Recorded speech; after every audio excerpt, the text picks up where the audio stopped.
¿Qué tal, amigas y amigos? Muchísimas gracias por acompañarnos como siempre en Entrevista Venevisión. Ya estamos listos para iniciar nuestra conversación con la invitada del día de hoy. Ella es Mercedes Malavé, Coordinadora Nacional de Unión y Progreso. Gracias por estar con nosotros en Entrevista Venevisión. Gracias a ti, Andrina, por la oportunidad de compartir con la audiencia de Venevisión.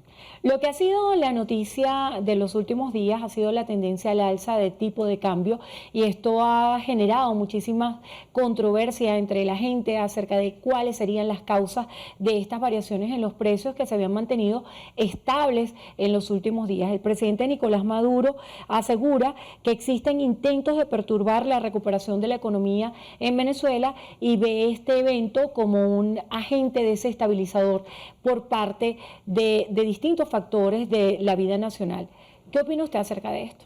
Mira, lo primero que hay que decir es que los procesos de evaluación los hemos vivido muchas veces en Venezuela. Quizás no lo esperábamos porque el gobierno había dicho que había resuelto el problema de la inflación y no era verdad. Muchos economistas venían anunciando que se estaba manteniendo el control de cambio de manera artificial mediante la emisión de dólares semanales para intentar mantener el tipo de cambio. ¿Qué pasa? El gobierno tiene obligaciones de pago, presiona al Banco Central, el Banco Central emite dinero, emite bolívares y esos bolívares empujan inmediatamente al alza del dólar. O puede ser que esa emisión de dólares que se hacía semanalmente, regularmente, pues en algún momento disminuye o deja de hacerse e inmediatamente las cosas vuelven a la distorsión. Los venezolanos, además, tenemos poca oferta de bienes y servicios, por lo tanto, en lo que recibimos bolívares, inmediatamente vamos y buscamos dólares como una manera de tener una moneda estable en el bolsillo mientras se resuelve el problema de la moneda. Yo creo que es importante que los venezolanos entendamos que no hay recuperación económica mientras no exista autonomía en el Banco Central. Mientras el Banco Central de Venezuela se siga manejando de manera arbitraria, poco técnica, o como dicen, como una caja chica del gobierno para honrar sus compromisos de pago, pues en esa medida se maneja arbitrariamente y entonces se impide que haya estabilidad financiera y económica en el país. Los mismos problemas que venimos afrontando o asumiendo hace años. El chavismo, y particularmente Jesús Faría, el diputado ante la Asamblea Nacional, asegura que cuando observamos cómo se desarrolla la tasa de cambio, el precio del dólar en los últimos días ha experimentado un brinco, lo cual expresa que se viene consolidando el crecimiento de la economía, pero todavía hay fragilidades que son resultado, lo reitero, de esa agresión que vivimos y que se expresa en el bloqueo económico. Él responsabiliza al bloqueo económico y a las sanciones de esta situación económica que estamos viviendo los venezolanos. ¿Qué dice usted acerca de esto? Mira, lo responsable es decir que mientras no haya control de gastos, mientras no haya control fiscal, mientras se intente buscar los bolívares para que haya más compras y más intercambio en bolívares, y la gente en realidad no confía en el bolívar, sino que va a buscar los dólares, pues por un tema de mercado el dólar se va a seguir aumentando, ¿no? El problema económico de Venezuela se resume en un valor que es la confianza. Mientras tú no confíes en el bolívar y siempre busques el bolívar como un instrumento para obtener otra cosa, que en este caso es el dólar, pues el dólar seguirá siendo un bien muy buscado en Venezuela y por lo tanto, si es escaso, va a subir de precio. Esa es la verdadera razón por la que la devaluación del bolívar sigue siendo un problema en Venezuela. Para recuperar la economía en Venezuela hace falta inversión en moneda extranjera, inversión nacional, inversión internacional, y también hace falta ayuda técnica, apoyo técnico de los multilaterales, del Fondo Monetario Internacional, del Banco Interamericano de Desarrollo, que no solo presten dinero que hace falta para recuperar y para honrar los compromisos de pago que el gobierno tiene, sino también para ayudar a combatir los vicios de nuestra economía que permitan de manera estable una recuperación a largo y a mediano plazo. Pues. Malavé, hay un tema también muy interesante de lo que está sucediendo en la oposición venezolana y todo está gravitando en torno a las primarias. Hay distintos estudios de opinión que dan cuenta de quiénes serían los que encabezan los liderazgos en la oposición venezolana. ¿Cuál es su postura en este tema? Sí, las primarias pueden realizarse, además yo pienso que están como de moda, ¿no? Hemos visto procesos de elecciones primarias en otros países cercanos, latinoamericanos, y lo anhelamos un poco porque deseamos tener procesos electorales amplios, vigorosos, aceptados por todos, etcétera. Los venezolanos anhelamos eso. Ahora, desde Unión y Progreso, en lo que hemos estado insistiendo como para contribuir al debate de las primarias, vamos a pensar en el perfil de los candidatos que se requieren no para ser los jefes de la oposición, sino para ser los jefes de la nación, del Estado venezolano. Y en base a esos perfiles busquemos a los mejores candidatos que luego pueden dirimir su unidad o en unas primarias, pero que lo primero que tenemos que pensar es cuáles son las figuras idóneas para dirigir al país en los próximos años, ¿no? Que creo que es el tema del que se habla poco. Y otro tema, ¿no? La asistencia técnica del CNE y el padrón electoral, un padrón electoral real para el momento en que se hagan esas primarias. Considerando que el registro electoral es permanente. Es permanente y puede ampliarse. Yo aplaudo a la iniciativa de Unión y Progreso, de los jóvenes de Unión y Progreso, que han insistido en llamar a los jóvenes a inscribirse, si no lo han hecho, en el registro electoral. Pero además el CNE ha apoyado técnicamente cerca de 8 procesos primarios desde el 2008 hasta hoy, algunos del oficialismo, otros de la oposición. Son los mejores garantes. La participación del CNE, la asistencia técnica del CNE garantiza la mayor participación de actores políticos en un proceso primario amplio, inclusivo, que reúna todas las garantías para que la mayor cantidad de candidatos o precandidatos puedan sumarse y participar. Si son unas elecciones de mi grupito, de mis amigos, con mis condiciones, pues lógicamente muchos quedarán por fuera porque no confiarán en ese proceso. La participación de los venezolanos en el exterior debería hacerse desde las primarias para participar luego en el proceso presidencial. Yo creo que son procesos que van en paralelo. Unas primarias deben hacerse con el registro electoral vigente para el momento en que se realicen las primarias.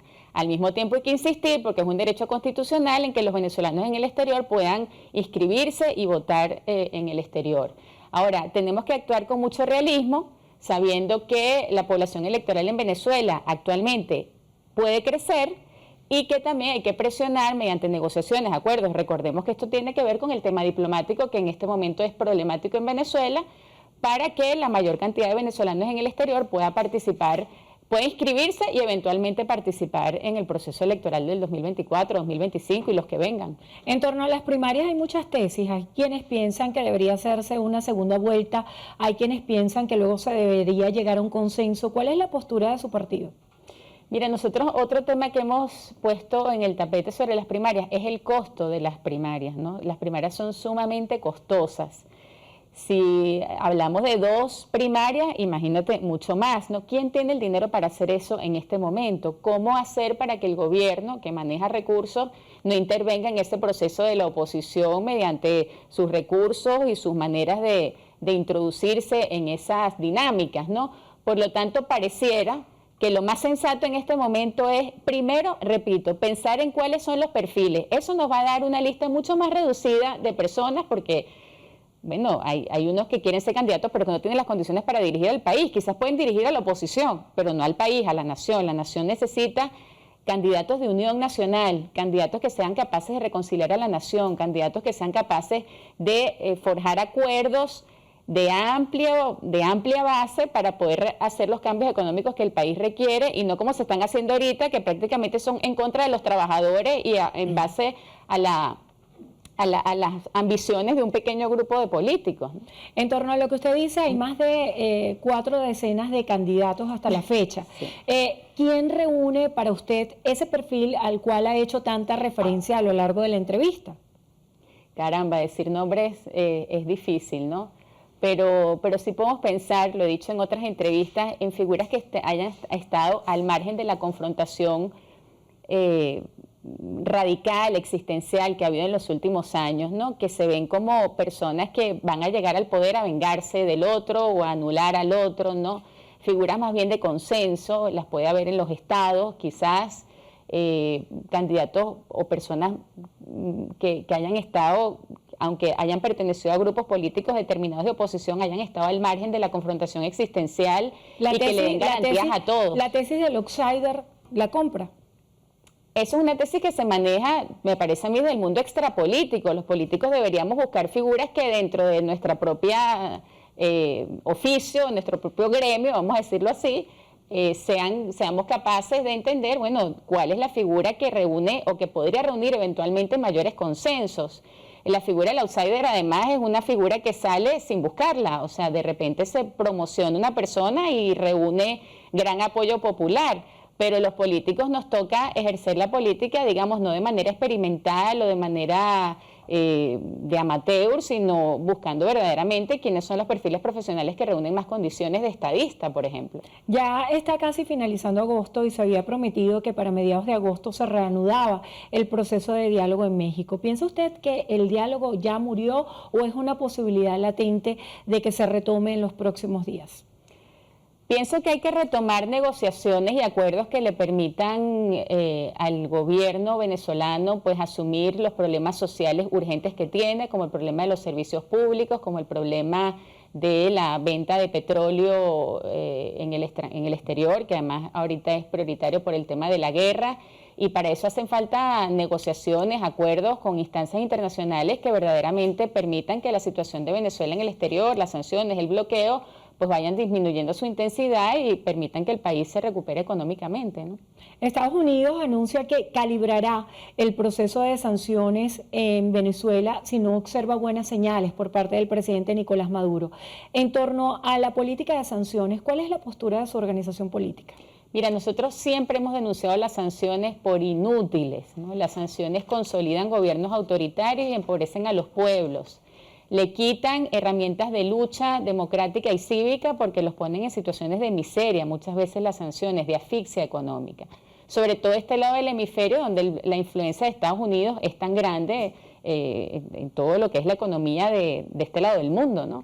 Por lo tanto, las hemos denunciado, hemos dicho con ejemplos en mano, con el testimonio histórico, con la evidencia histórica, que las sanciones no cambian dinámicas políticas en los países ni mejoran las situaciones de las personas, por lo tanto son repudiables desde el punto de vista ético y político también. Se habla mucho en estudios de opinión de la desconexión que existe entre los ciudadanos y los políticos. ¿Cómo restablecer ese nexo afectivo con los electores? Mira, yo creo que a partir de las elecciones regionales de gobernadores y alcaldes tenemos a ciento y tanto alcaldes de oposición reconectándose con la gente. Yo creo que hay que escucharlos a ellos. He visto declaraciones conjuntas, por ejemplo, de los alcaldes del Táchira, de los alcaldes de Mérida, llamando a la política nacional a ir más en consonancia con lo que son las preocupaciones de la gente, a buscar consensos, a buscar acuerdos, a buscar reunificación de la nación, porque ellos ganaron en sus alcaldías gracias a que fueron capaces de unir al electorado, independientemente de sus tendencias políticas. Por lo tanto, allí hay una experiencia valiosa. Yo convocaría a esos ciento y tanto alcaldes que ganaron con tarjetas, no del PSUV, sino con tarjetas de oposición, a una encerrona, vamos a decir así, para que entre todos ellos, que son los que más cerca están de la gente, nos digan hacia dónde debe conducirse la política de cara a los próximos comicios electorales, porque además son los más cercanos a las bases políticas del país y son los que pueden movilizar mayor cantidad de personas. ¿Piensa usted que es necesaria la incorporación de nuevos actores en la vida política nacional para conectar nuevamente con los ciudadanos? Sí, pienso que sí, y retomando el tema de los alcaldes, muchos de ellos son jóvenes, son nuevos en sus cargos, son figuras emergentes, digamos, que han salido del propio liderazgo social o político de sus municipios y que se les debe dar quizás más vocería política nacional para que sean más conocidos en el resto de los municipios donde ellos no llegan porque hacen un trabajo local. ¿Cuál sería su mensaje para Venezuela hoy?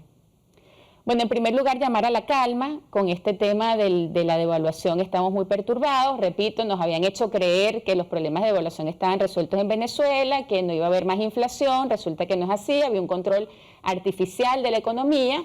Llamar a la calma, saber que hemos vivido procesos de devaluación en otras ocasiones y que lo lógico es que el gobierno tome medidas urgentes, más allá de acusar y de especular, tome medidas urgentes para estabilizar de nuevo la moneda. Gracias por estar con nosotros en Entrevista Venevisión. Mercedes Malavé, Coordinadora Nacional de Unión y Progreso. Gracias por estar aquí. Gracias. Y gracias a ustedes también por habernos acompañado como siempre. Hacemos una breve pausa y al regreso más de Noticiero Venevisión. Quédense allí que ya venimos.